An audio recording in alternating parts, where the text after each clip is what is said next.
Okay.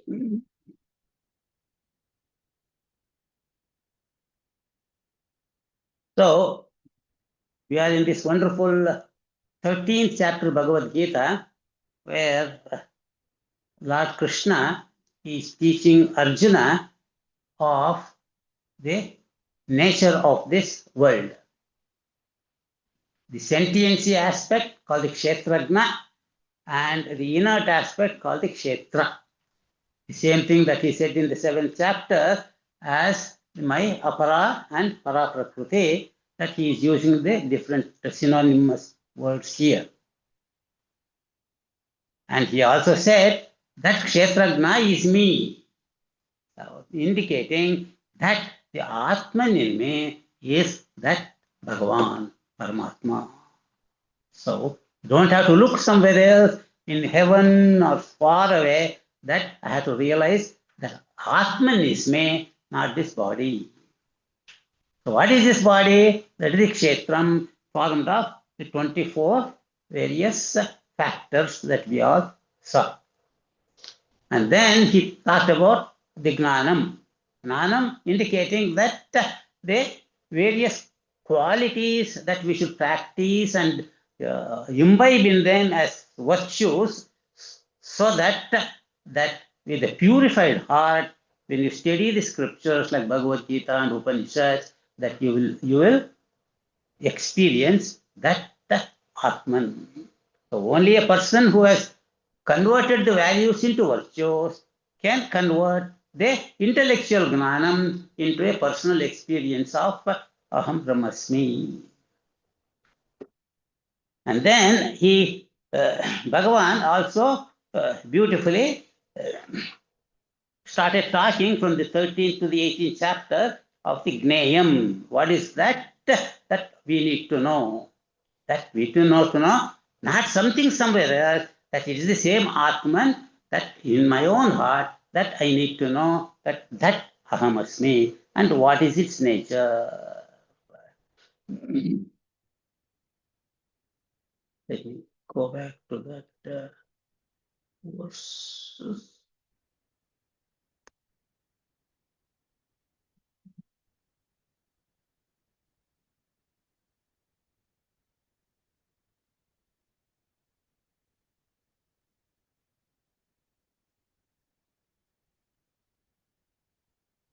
But he said, Nayam yattat pravakshami yagnatva amrutamashnute anadimat param brahma nasat tan na saduchyate. That Gnaya Vastu, that subject that I need to know, that is that Atma in my own self, I'm going to explain to you. Yagnatva, by knowing which, Amrutam Vashnute, you will become immortal. Indicating that this body, Raghu is not going to continue to survive by realizing it. This body is going to go as just like any other body. Even Lord Rama and Krishna, those bodies didn't survive. That I realize that I am that pure Atman which is imperishable. That's why I become Amrutam, knowing that I am that immortal Atman. Anadimat Param Brahma, that Anadi, that beginningless, supreme, infinite Brahma, Ahamasmi. Nasattan na saduchyate. It is not any of the gross things or the subtle things in this world, but it is that Gnaya Vastu, that which is the what Bhagavan called in the beginning, Kshetragna. The Kshetragna Ahamasmi. And the same thing, like he had mentioned already in the 7th chapter, and we saw all that. And it is the same Brahma that we should be able to see in this world. As everything being in the world, starting from an ant to Brahmaji, is nothing but the manifestation of that Brahma. That's why he said, Sarvata Panipadam Tato, Sarvatokshi Shirolmukam, Sarvata Shruti Malloke, Sarvam Avrutya Tishtati. So it is that Atman that pervades every being in this world, inert and the sentient. Sarvendriya Gunabhasam, Sarvendriya Vivarjitam. Brahman himself is free of all these names and forms, but it manifests through all these names and forms. Asaktam Sarvabruchaiva Nirgunam Gunabhoktrucha. It is not attached to anything, okay, but at the same time, it is because it is Nirgunam, but it is Gunabhoktrucha. It is the supporter of all the gunas also. And this aspect of gunas, we are going to see more in the next class in the 14th chapter. It is very, very beautiful, easy to understand than the 13th chapter that we will see. Bhagavan talks, he elaborates on the 14th chapter. Like I always said, what is the commentary of Bhagavad Gita? Is Bhagavad Gita itself. So Bhagavan has been talking about gunas, guna in the last 13 chapters, but he's going to elaborate on the gunas in the 14th chapter. And what is this Gneya Vastu that Atman Bahirantascha Bhutana Acharam Charamevacha Sukshmatva Tada Vigneya Durastam Cha Antike Chatatu. It is Bahi, it is outside everything, and Antaha, it is inside everything. It's just like space. Do you have a space in your stomach? Yes, that's the space. Is there a space outside? Yes, all outside space is also. So actually, everything is in that space, right? Same way that even the space, where is space? The space is in Brahman. That Brahman Ahamasmi.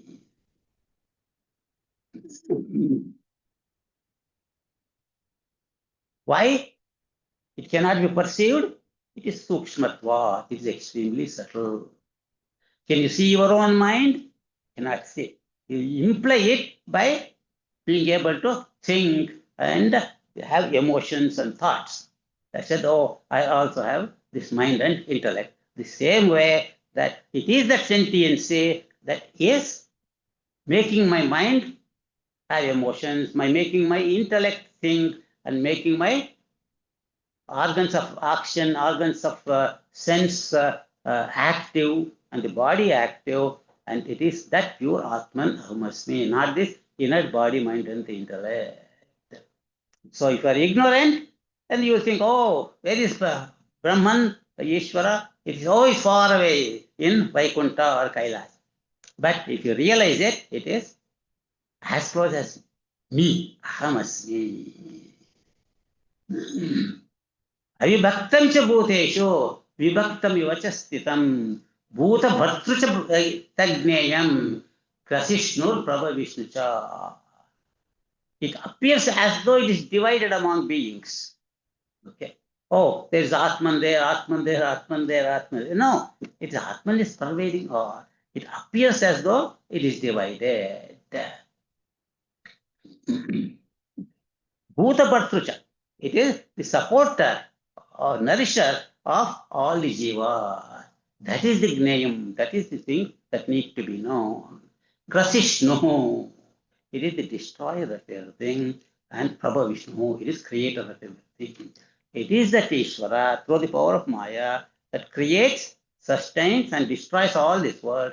That Atma Ahamasmi. And it is Jyotishamavi Tad Jyotihi. Tamasa Paramuchyate. Gnanam Gneyam Gnanagamyam. Hrudi Sarvasya Vishtitam. Hrudi Sarvasya Vishtitam. It is present in the heart of every being. You don't have to search for it anywhere. And Jyotishamavi Tad Jyotihi. It is the light of all lights. It is the ultimate light. Okay? We use the word light, but it's not really light like this light, but it is that consciousness which makes this body sentient. Yeah. I'm able to see this light. How? Because of my consciousness in me seeing through the eyes. And so it's used the word light. Jyotishamavi Tad Jyoti. Tamasa Paramuchyate. It is beyond all ignorance, beyond all darkness. It is the Gnanam, it is the Gnayam, it is the Gnanagamyam. It's just like I am the knower, I am the known, I know myself, like that. So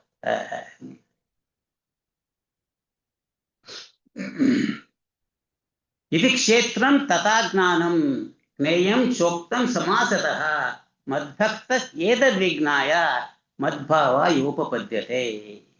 So Bhagavan says, I have explained to you that kshetra, what is kshetra, what is kshetragna, what is gnanam, what is gnayam, all of these I have explained to you. And my devotee who knows this becomes one with me, becomes of my nature. Went on to say, Prakritim Purusham Chaiva, Vidyanadi Ubhavapi, Vikaramcha Gunamchaiva, Vidhi Prakriti Sambhavan. So this, so Bhagavan is using the word two words here, Prakriti and Purusha. And like I mentioned last time, Prakriti is the Kshetra and Purusha is the Kshetragna. So he's using another two different words which will be confusing unless we understand their synonyms. And Vidya Anadi, both the Prakriti and Purusha, that is the Apara Prakriti of Brahma or the Kshetra and Kshetragna of the Brahma is Anadi, beginningless. And so all the Vikaram Shaiva Gunam Shaiva, all the Vikaras, all the Gunas, that which come out of this combination of the Prakriti and Purusha are also Anadi. So, what do you mean say Anadi? Okay. They come and go, they are born and die, born and die. Okay. Yes. So, the Brahman is what do you call permanent, same, Sat Chit Ananda. Okay. But this whole world is also eternal in this sense. It is what we call, I forget the word that we use for it.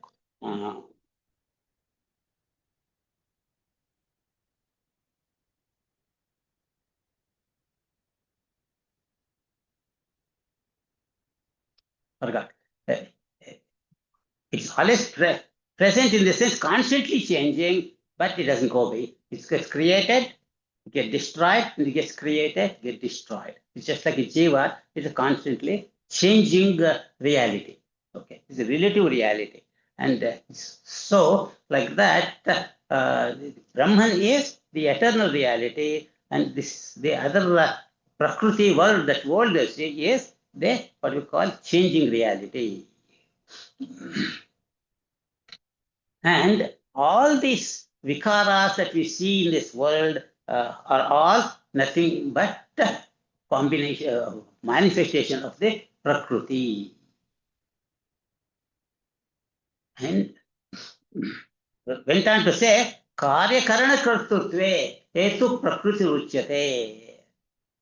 Karya here means all the effects. All the effects that you see, all these bodies, all these manifestations in the world is the effect of that Prakriti. And Karya Karana Kartrutve. Karana, all the various instruments of our knowledge, instruments of action, Kartrutva, or the agency of this action and seeing and action in this world, all of them are manifestation of this Prakriti. So it is because of my eyes that I am able to see. Okay? And it's because of my intellect that I am able to think. Okay? And because of my organs of action, I'm able to do the various actions. All of them are because of this modification of this body from that Prakriti. Purusha Sukha Dukkhana Bhoktrutve Heturuchyate. This Purusha Sukha Dukkhana Bhoktrutva, the experiencer of this happiness and sorrow, or various experiences are by the Purusha. They might say, hey, that Purusha is just the witness what we call the Kshetragna, okay? And how can he be the experiencer? There are two things here. One is the sun. The sun is illumining the whole world, okay? But sun is completely independent, okay? And if I imagine myself to be a pot, and the water in me, water in the pot as my mind and intellect, that sunlight gets reflected in the water. And that reflection, you say, oh, look at the sun there. Hey, is that the sun? No, it's just a reflection. Okay. The same way, that Purusha, that Atman reflected my intellect is also called Purusha. And that reflection of consciousness in the intellect experiences all these things. So here the word Purusha means the one that reflection of that consciousness in the intellect is also called the Purusha. That he is Sukha Dukkhana Bhoktruta Hetu. So this is a combination of the Kshetragnan and Kshetra that we all are interacting in this world. But when you see the various actions that I have done, it is done by the body. But who is the experiencer? Is my body experiencing? No. It is actually the reflection of the consciousness in the intellect that is experiencing all these things. It says, Purusha Prakriti Sohi Bhumse Prakriti Jangunan. This Purusha that I just mentioned, the one that is reflected in the intellect, Prakriti Sohi, he is abiding in this Prakriti, like let us say at the individual level, that Atman reflection in this body, mind, and the intellect. Bhunkte, he experiences Prakriti Janguna, the various gunas as experienced through our senses. Karanam gunasangosya sadasadyoni janmasu. So, all these experiences that the reflection of the consciousness identified with the BMI, as is called Jiva, that Jiva interacting this world collects both what we call the Punya Karmas and Papa Karmas. And because of the Punya Karmas and Papa Karmas, Sadasad Yoni Janmasu, that he ends up being born again and again in Sad, means if you are done Punya Karmas, you will be born as a human being or one of the, in the other higher lokas to experience the goodness of this world and higher worlds. But if you have done Papa Karmas, you will be born in lower jivas like animals or ants and lower animals to experience those results. Sad means those who have done Punya Karmas are born in human and the Devalokas, and Asad means in the lower lokas. I think we are done until here, so we'll see if we can finish it up today.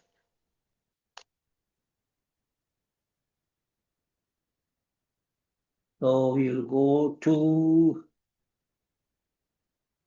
the end of the 185.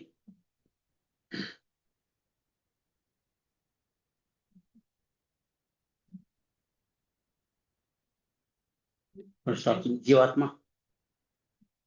Which 85? Page 185.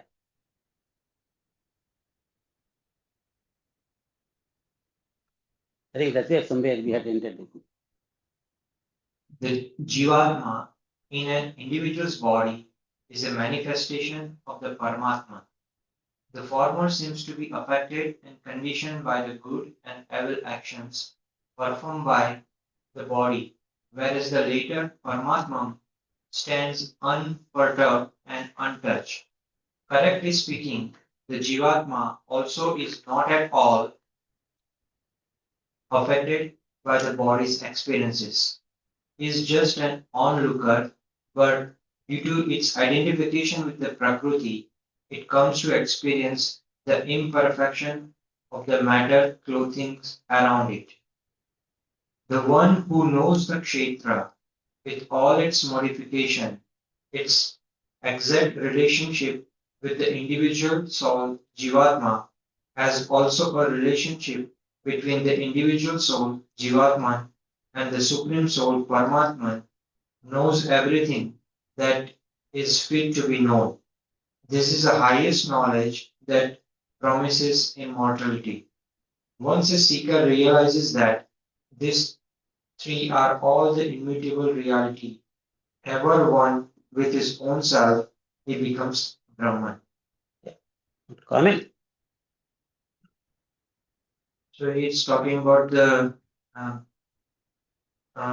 Paramatman is just observing it. It's the changes happens in the body, how the it doesn't affected by any Prakriti related changes happens to the body, mind.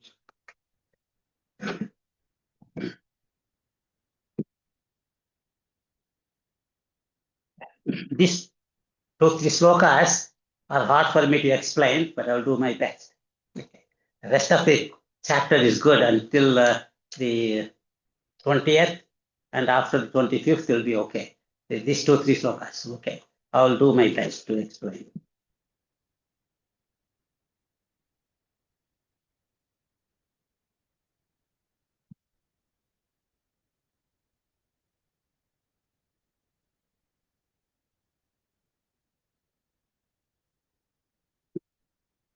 I hope you can see this one.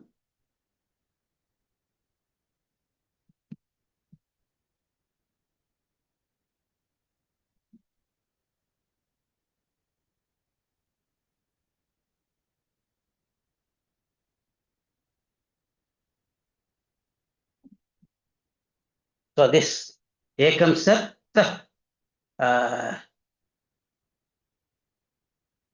Advitiyam, that is the pure Brahman, the Satchit Ananda Atma. And he manifests as the Parabrahman or the fourth state of Turiya. And he has got 2 upadhis, the Avidya Upadhi or the Maya Upadhi. That is the Maya at the macrocosmic level, that Brahman with the Maya Upadhi is called the Ishvara. But the same Parabrahman with the Avidya Upadhi becomes what you call the individual or the Jiva. Not knowing I am that Brahman, I identify with the body. And so that I become that ignorant person, like in the deep sleep state, I am there, but I don't know who I am, and I don't even am aware of myself. So that is the what you call prajna or the causal state, or the deep sleep state. And then the same when the mind becomes active, that's like in a dream. The dream, the mind is active, but the body is asleep. That state of the individual is called the prajna. But the same here, compared to our deep sleep state, here that Brahman with the Maya Prakriti is called the Ishvara, and he is still unmanifest. The Ishvara that we talk about here is not as the god Shiva that you worship in the temple. This Ishvara in the Vedanta represents that unmanifest Brahman with the power of Maya. That because Prakriti is still unmanifest. So when it starts manifesting in the form of thoughts, it's called Hiranyagarbha or Brahmaji. And the same Brahmaji, when he starts projecting this gross world, and he's called the Vaishwanara or the Virata Swarupa. So at the individual level, we call it a dreamer or the Taijasa. And at the gross level, when I'm awake to this world, through this body and the senses, I'm called the Vishwa or the Sthula. So you can see that the same aspect is at the microcosmic level at each individual. But it's ignorant, but here Bhagavan is all-knowing. And he is of the Sattva Swarupa. Here is what we call the Tamasic Swarupa. And the same Brahman, the consciousness, is manifesting through these layers of our causal state or deep sleep state, is manifesting through my dream state, and manifesting through the waking state, through the causal body, subtle body, and the cross body. And depending upon the how much that pure consciousness is manifesting through, okay, then by various calls, he is called the Upadrashta, Bhasta, and Bhokta. I'll explain to you a little more on that one.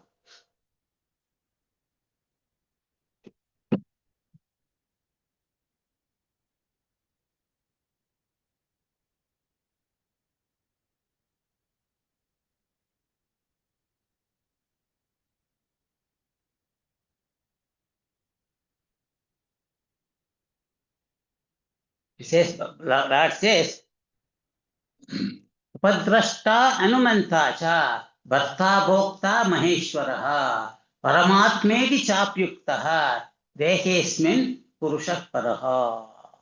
Dehe Asmin. In this body, that Purusha Paraha, that Supreme Brahman, is manifesting as Upadrashta, Hanumanta, Bharta, Bhokta, Maheshwara, Paramatma iti. Let us say this Raghu is completely ignorant of anything. Okay. And I am doing all sorts of things for my own pleasure. I don't mind killing somebody as long as I'm getting something out of it. Okay.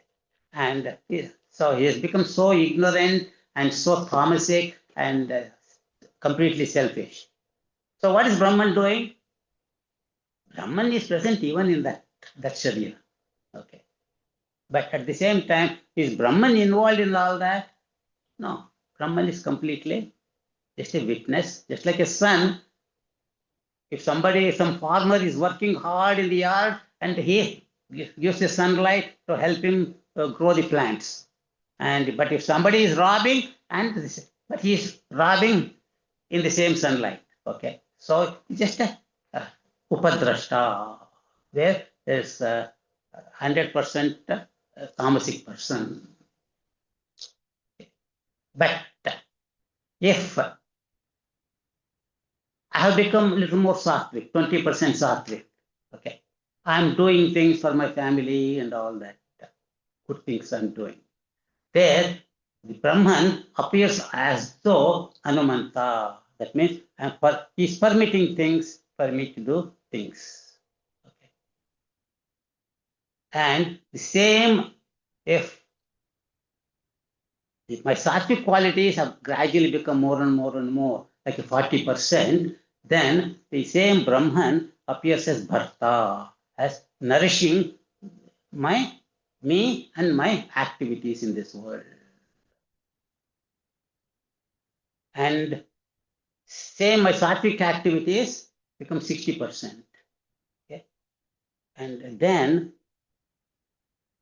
what is happening actually?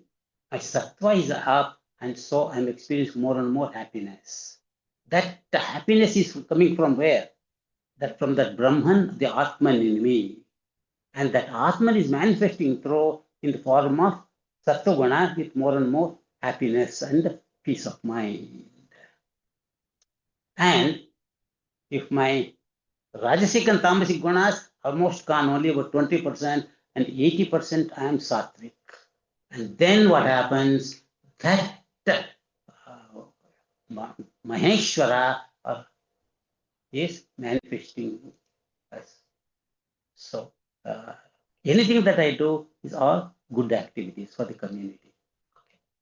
I don't have anything selfishness there.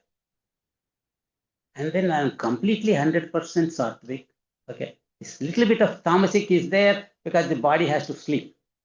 Okay. But that sleep is tamasic, but that it is necessary for the body. So whatever the little rajasic and tamasic is there is for the maintenance of the body, but the rest of it is completely sattvic, and then paramatma iti lopyate. And so he's completely aware. This jiva is completely aware of that aham brahmasmi. So that paramatma is manifesting. That's why you see all those great people like Ramana Maharshi and all that, you worship them as gods. Why? That God is manifesting through that body completely. And they are acting like gods. And that kind of a person, if anything that he blesses, okay, let you become a millionaire, you become a millionaire. Oh, let you have a good, happy child, that you will have a child, though you never had a child before. Like that. Why? Because that Brahman is manifesting through that body.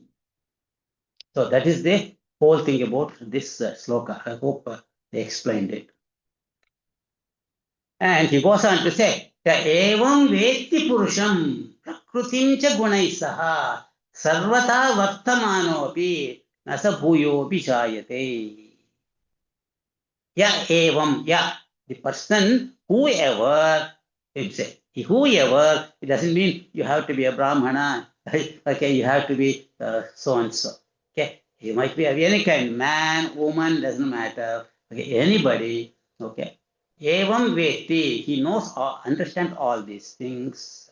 Okay, Purusham and Prakriti. What is Purusha? What is Prakriti? I am the Purusha, the sentient. I am not this inert body, mind, and the intellect. And he understands all these gunas belong to the Prakriti. And this consciousness and the experiencer is that Atman. Sarvatha Vartamanopi. Whatever he is his job. Okay. Whether he is a cobbler or a Brahmana, whether he is a Kshatriya or a Shudra, okay, whether it's a man or a woman or a boy, it doesn't matter. And whatever the kind of profession he is in, Sarvata Vartamanopi, whatever he is doing, Nasa Bhuyopi Jayate, he is not born again. Why? It's not what the body is doing that matters, what he knows inside that Aham Brahmasmi is what matters.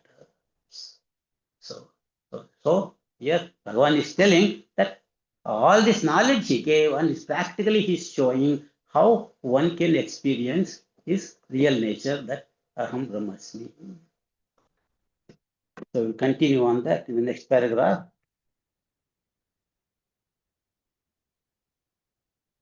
Three paths running almost parallel to each other, but ultimately running into the one main approach road, which leads to the final experience of Paramatman, are meditation, dhyana, study of scriptures, jnana, and selfless dedication, service, karma.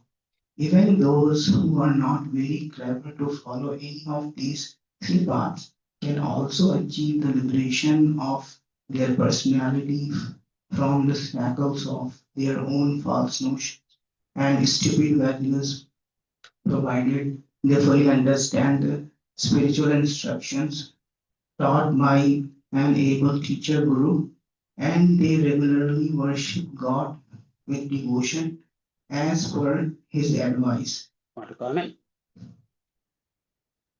Yeah, so the one who is realized, or someone who is in the path of spiritual growth, can have a, three routes: meditation, and then study of scriptures, and selfless is what we call as karma. But even then, somebody who is not following these three paths, they can have a bhakti path, devotion. They can start there with the same, and ultimately they will lead to the liberation. Anything else? I think think if we see the big picture, it's talking about who has an understanding of Purusha and Prakriti, and the guna associated with the Prakriti, and the relationship of Jivatma with the Paramatma, as we hear in the previous verse. So it's talking about that particular knowledge if somebody attains, and they follow the path of which is karma yoga, meditation, study of the scriptures. Those are the path they follow. But somebody who's not knowing that much about Purusha and Prakriti, they can have a devotion route. Still, they can achieve. Good. Very nice. The same subject, Bhagavan talked in the 12th chapter. Okay. How to develop. There he used the word bhakti instead of gnanam, and how to develop bhakti by meditating on me. And the same thing, here he is using word dhyanam. He says, dhyanen atmani pashyanti, keshid atmanan atmana. Yeah, atmana. Anye sankyena yogena, karma yogena chapare.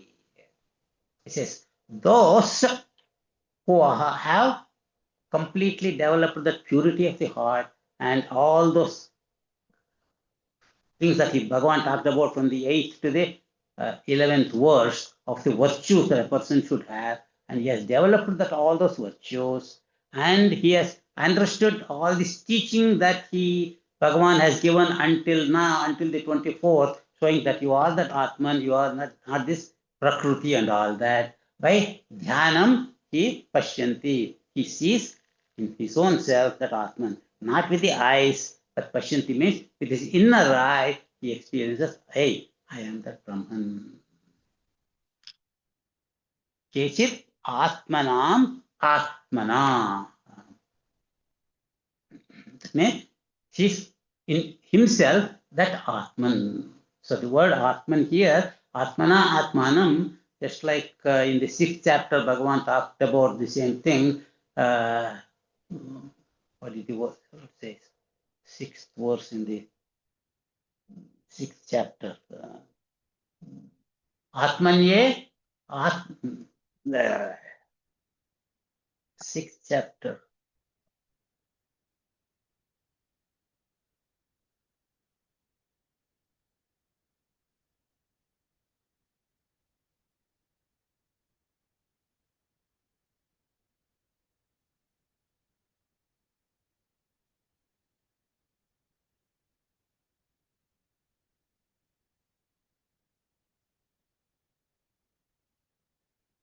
Looking at the 5th chapter, 6th chapter.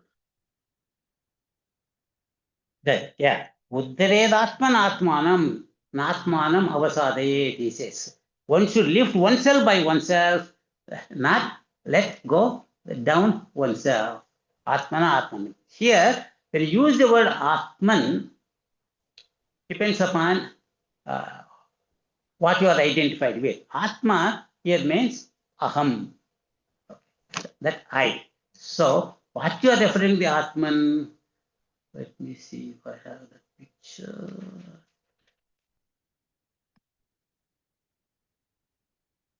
Panchakoshas, Panchakoshas. I don't know whether I opened that one.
Get this one in last.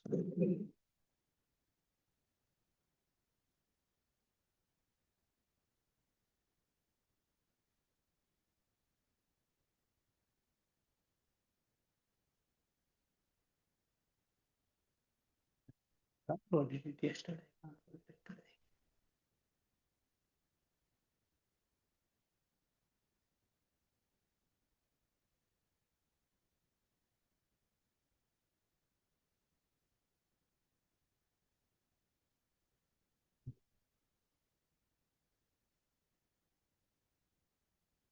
So according to our Vedanta, we are formed of, each person is formed of 5 koshas. One, we have the physical body called the Annamaya kosha, and then our body is activated by our pranas called the Pranamaya kosha, and in this activation in the form of consciousness is by thought process, is by the what called the Manomaya kosha, and subtler than the Manomaya kosha is called the intellect, called the Vijnanamaya kosha. Even subtler than that is called Anandamaya kosha, that we experience during deep sleep state and manifest state. But if you look at it the other way, that you have the gross body, and subtler, it appears as though that it is one inside the other. So when I say aham, I am tall. What I am referring to? I am referring to the Annamaya kosha, the physical body. I say I am hungry. I am thirsty. I am referring to my pranamaya kosha.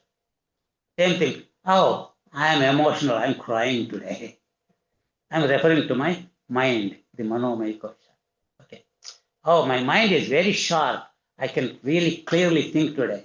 For that, I am referring to my ananda, vijnanamaya kosha. Okay.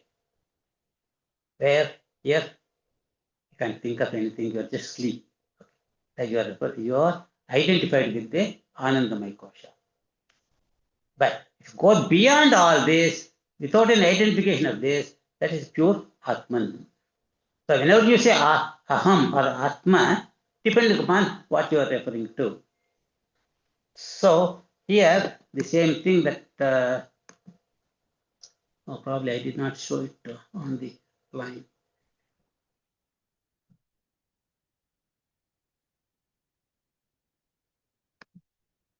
Okay.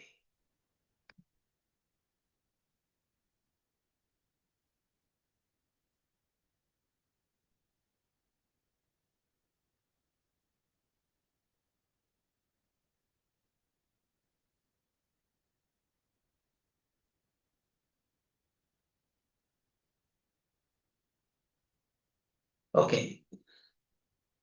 So Jnanen Atmani Pashyanti, Kejid Atmanam Atmana. By oneself, that he sees the Atman in his own self as what? Ahamasmi.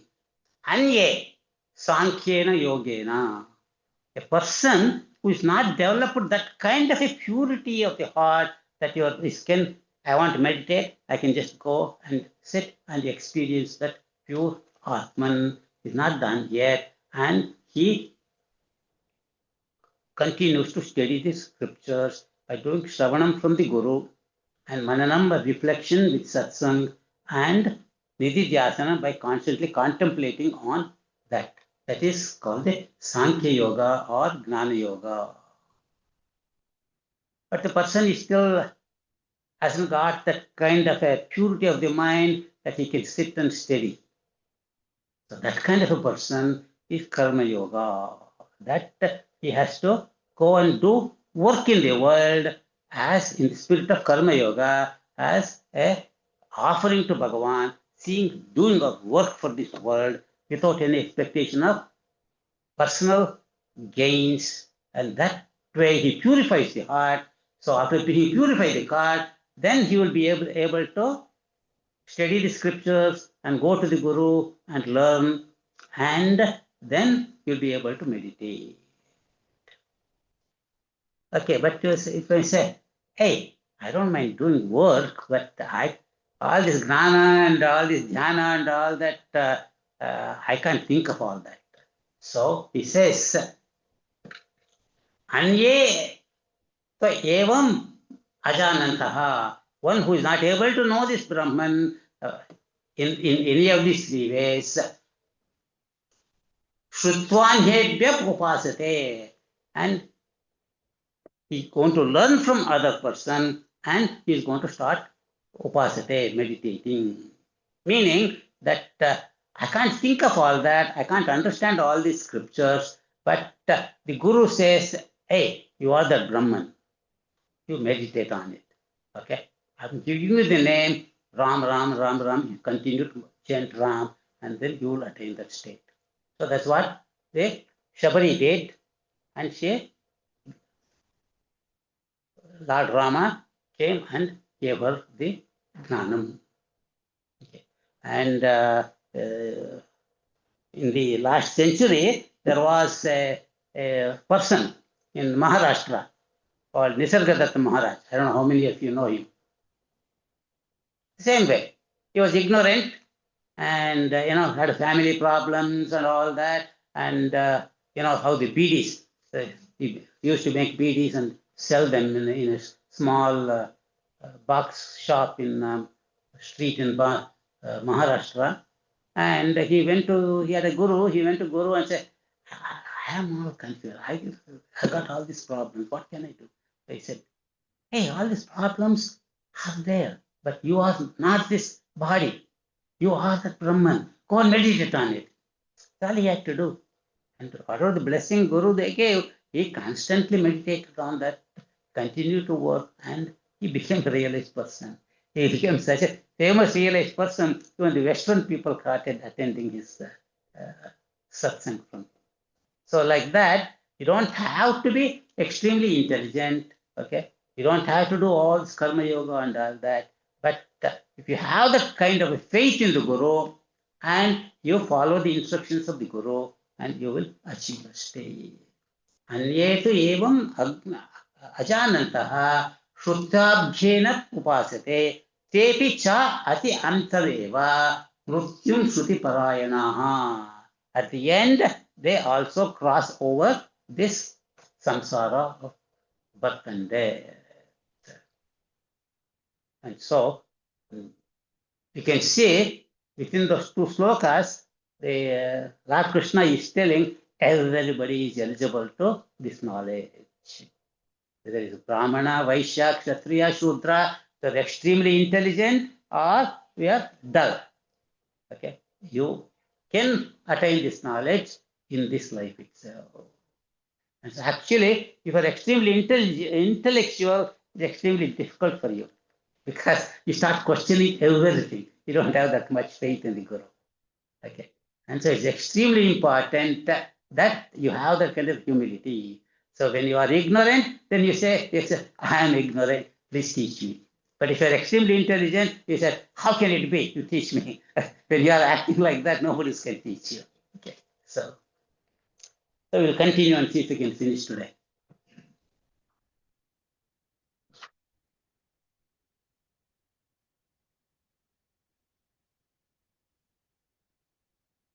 You have to hold it little close. The samsara, the world of objects and beings and all experience of man living his daily life. The samsara, this world of animate and inanimate things, is the offspring of a union in Prakriti and Purusha. Prakriti, the body, is spiritual. Purusha, residing in the body, a Jivatma, appears to undergo change, birth and death. But the Paramatma is changeless and deathless. one who can identify the individual self, Jivatma, the supreme self, Paramatma, is qualified to enjoy the immortality. In such an identification of he understands the real status of the self as a mere witness. Thereafter, the realized man is awakened to the experience that he is not injured by the injuries caused by this body. Comment?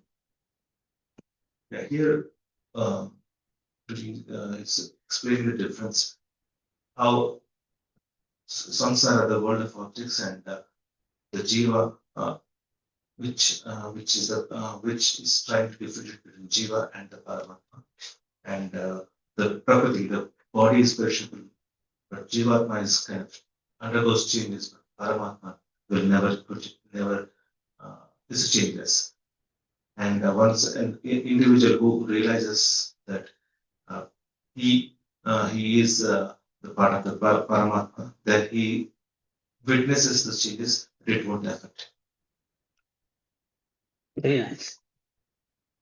You can say, यावत् संजायते किंचित् सत्यं स्थावर जंगमं क्षेत्र क्षेत्रज्ञ संयोगात् तद्विद्धि भरतर्षभ. यावत् संजायते किंचित्, whatever that is born, okay, Sattvam Sthavar Jangamam, that which is very pure, okay, that which is moving or not moving, and it is the Kshetragna Samyoga Jayate.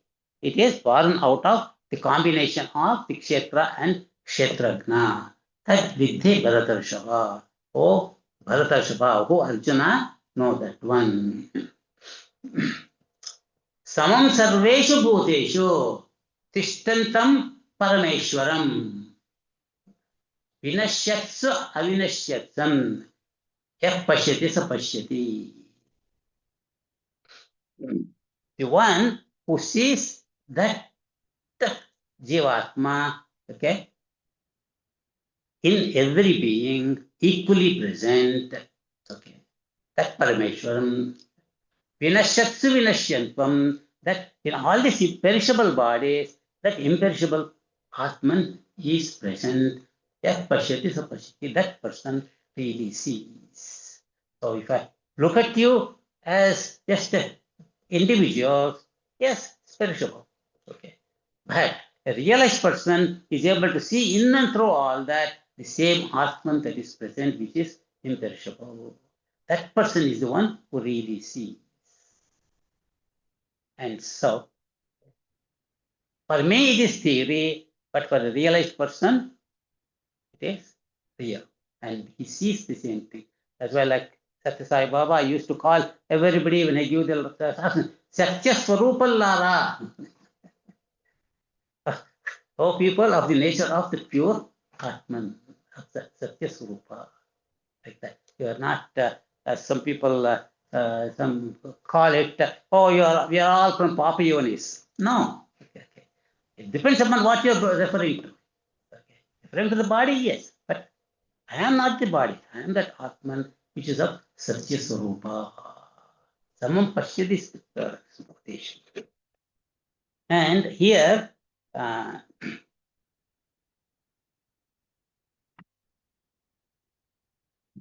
it says, Samam Pashyam Hi Sarvatra, Samavashtita Ishwaram, Na Hinasti Atmana Atmanam, Tato Yadi Parangatim.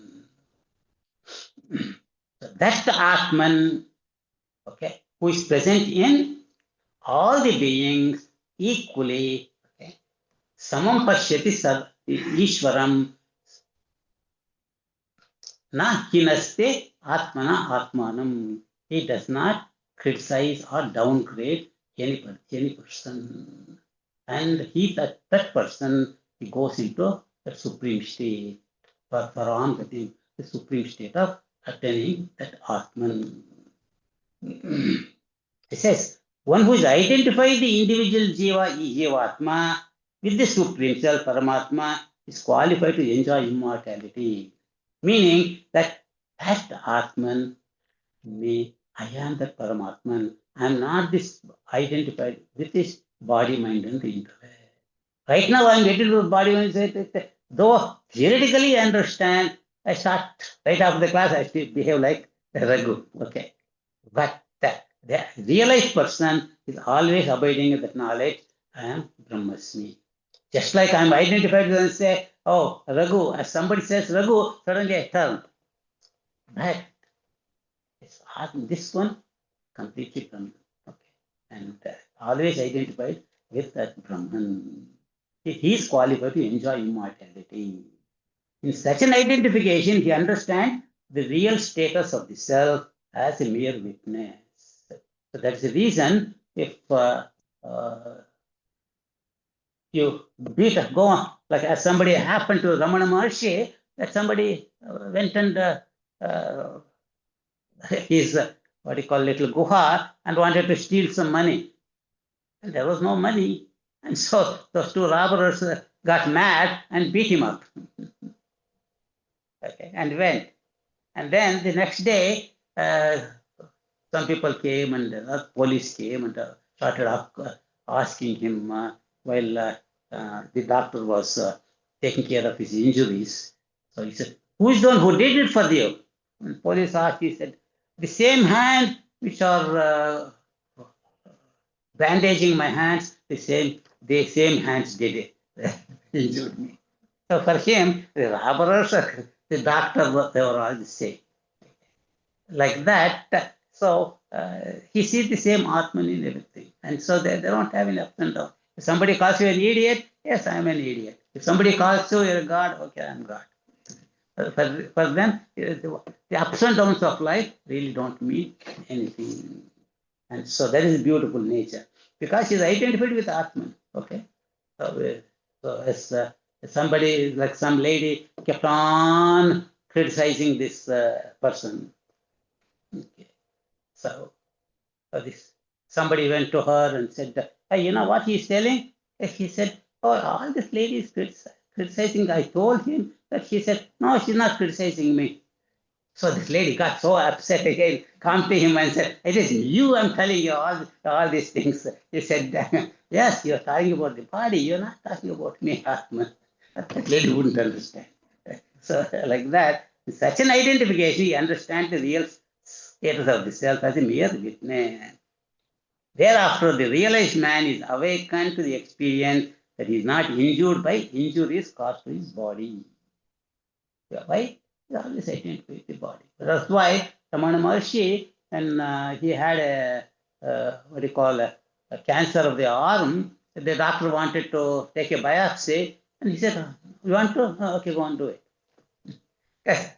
He could just go into that fourth state or Turiya state and he wouldn't be bothered. He doesn't have to give anesthesia or anything if you want to cut off.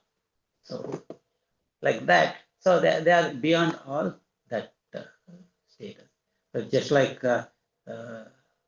in one case, this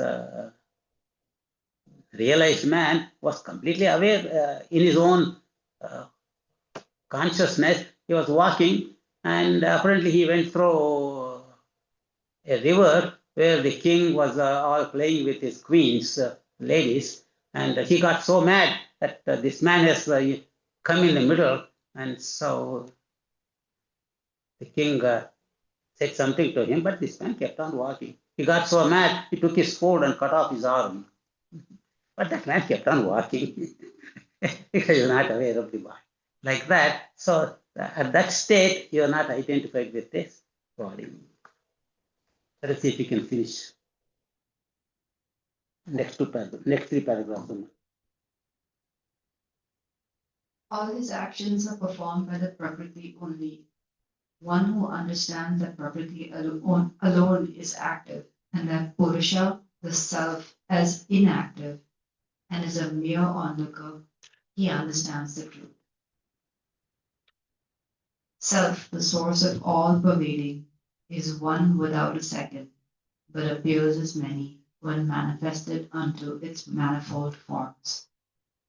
The self lends life to Prakriti, which thus getting animated acts. Prakriti acts due to the self, Purusha, but Purusha, though residing in Prakriti, remains inactive. Since the self does not act, he does not acquire any vasanas. The immutable self thus remains ever changeless, ever immaculate and pure. Go ahead and read the next. The self cannot have any intimate relationship with anything else, for the simple reason that there is in the self nothing other than the self. The pure self alone is the world of objects, emotions, and thoughts, are the interpretations of the self by the body, mind, and intellect in us. Want to comment? Purusha is like a potential, and Prakriti is manifest. So essentially, it's explaining that. Beautiful. Yeah.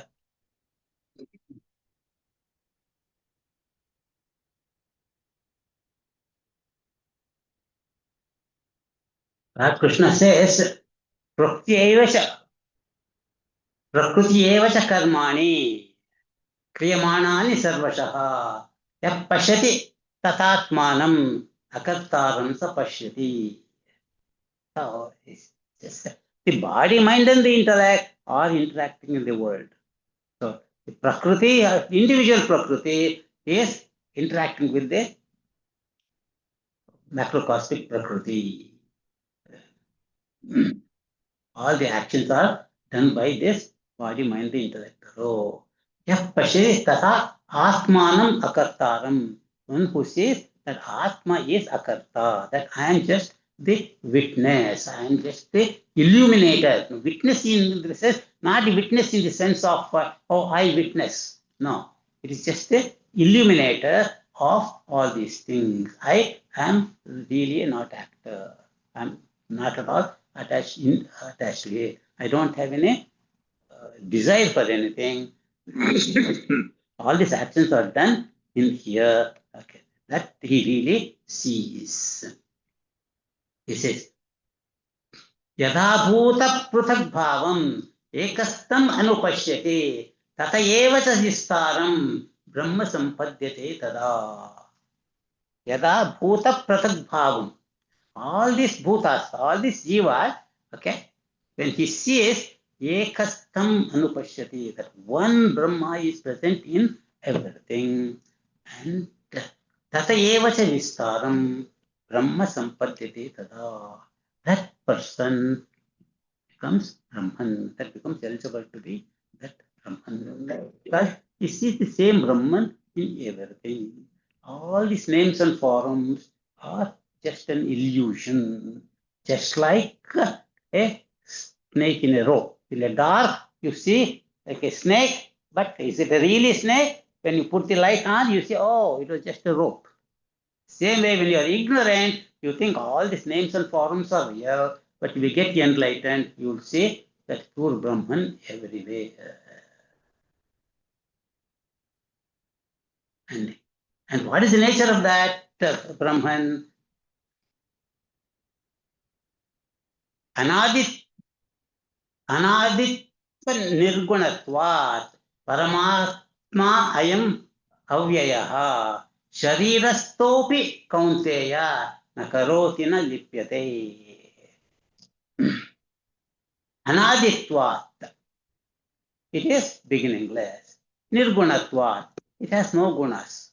When you have no gunas, it is beyond any prakriti.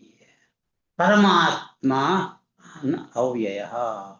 It is that imperishable, supreme Atman. Sharirastohi, even though it is present in this body, O Kaunteya, O Arjuna, nakaroti, it doesn't do any action. It is just witness illumining. So, na lipyate, so it's not attached. No, it is not bound by all the karmas done by the body. So it's not bound. Yata sarvagatam sokshmyat. Oh, I haven't gone to that one yet, I guess. Let us finish the last two paragraphs.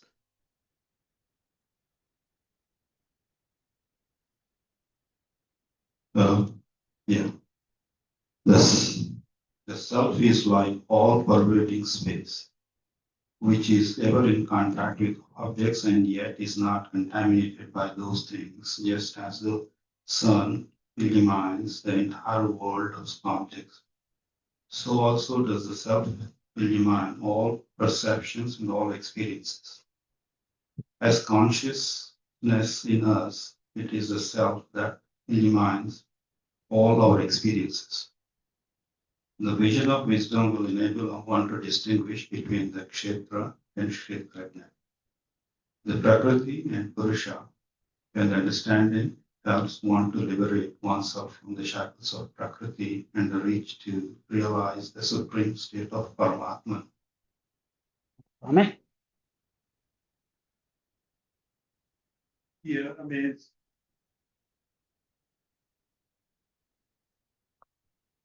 yeah.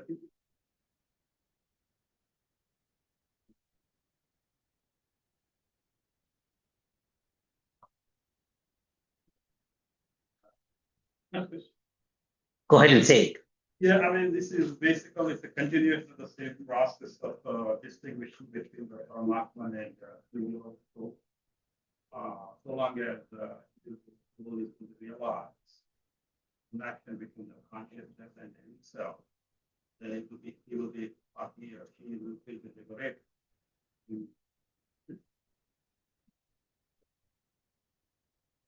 On state. It's just a continuation of the process. And again, Gita gives various words for shape, shape, and God. Also, same thing with Prakriti and Purusha, same thing, God and connection. And once that individual soul realize that, it's not me. This is all separate from body, mind, and intellect. And to get to know real nature of himself. And now he's realizing that without a superpower, I was thinking it's a shape or something. It's not really shape or something. And Arjuna asked God to show his without superpower. I'm thinking it's just you and I. He's showing it's not some kind of a big, monstrous, joyful kind of figure.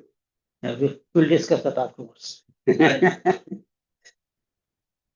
Let's finish here. Okay. Say, the Atman, giving two examples, Lord Krishna is trying to make us understand how the Atman's nature, because it cannot be indicated, but try to give examples. Yatha sarvagatam sokshmya akasham nopalipyate sarvatra sthito dehe tathatma nopalipyate. Just like all this, we are all here, all these planets and all these things are here in this space. Does it affect the space in any way? When all these things disappear, does the space get affected? No. Space remains exactly the same, not affected. The same way that all these jivas, everything is in this Atman. Sarvatra avastito dehe. Atma is present in and through all the beings. That Atma na lipyate. It's just like space, it is not affected by anything. And so he says, give another example. Yatha prakashayatyekaha kritsnam lokam imam ravihi kshetram kshetri tata kshetram prakashayati bharata. So just like the sun who is illumining this all earth, is he affected by anything that happens on earth? Okay. No. Okay.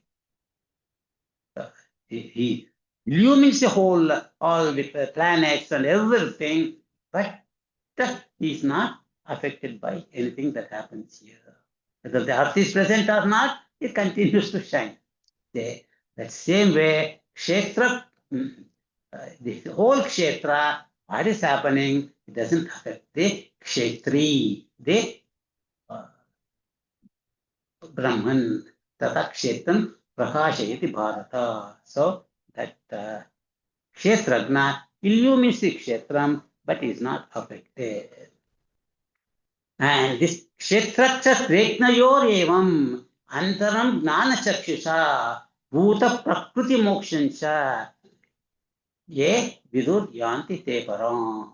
So here Bhagavan summarizes saying that one this way knows the difference between kshetra and kshetragna. Okay. With that eye of wisdom, gnana chakshusha, and also note bhuta prakriti mokshancha, how this difference between bhuta and prakriti, that is jiva and the bodies, and how the jiva can get liberated by that knowledge. I am that witness kshetragna, I am not this body. Ye vidur yanti te param. Thus, people who know that knowledgeable people, attain the supreme. That means one gets realized. So, in a beautiful way, our Krishna has explained everything in this 35 verses. I can say each chapter is an Upanishad by itself. Okay. So by studying carefully, that in one chapter is enough. But many times we have doubt. That's why we have 18 chapters. Okay. Now in the next chapter, Bhagavan starts more about the gunas. Okay. And how we can study in our own self how these gunas are affecting me.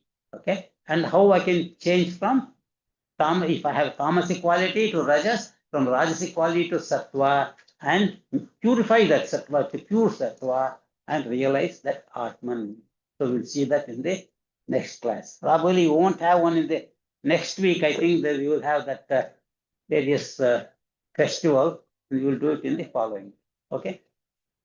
Om Sarve Bhavantu Sukhinah, Sarve Santu Niramayah, Sarve Bhadrani Pashyantu, Ma Kaschid Dukkha Bhag Bhavet. Om Purnamada Purnamidam Purnat Purnamudachyate Purnasya Purnamadaya Purnameva Vasishyate. Om Shanti Shanti Shanti. Hari Om Shri Gurubhyo.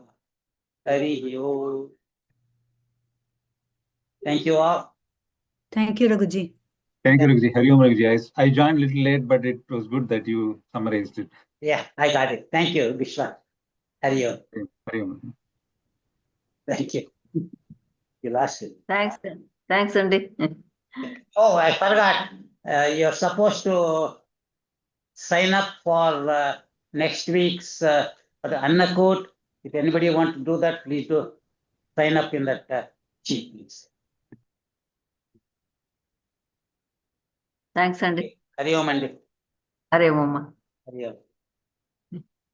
అనుకంటే ఏం రాలేదు ఉంటాను నిశ్చయం వచ్చిండ్రు ఇప్పుడు join late I guess ఇది ఏమో internet problem అవుతా ఉండండి అవునా ఓకే నాది ఈవెన్ ఇదైనాకను యూ హ్యావ్ ఏ లో బ్యాండ్ విడ్త్ అంటే వస్తూ ఉండే నాది అవునా ఓకే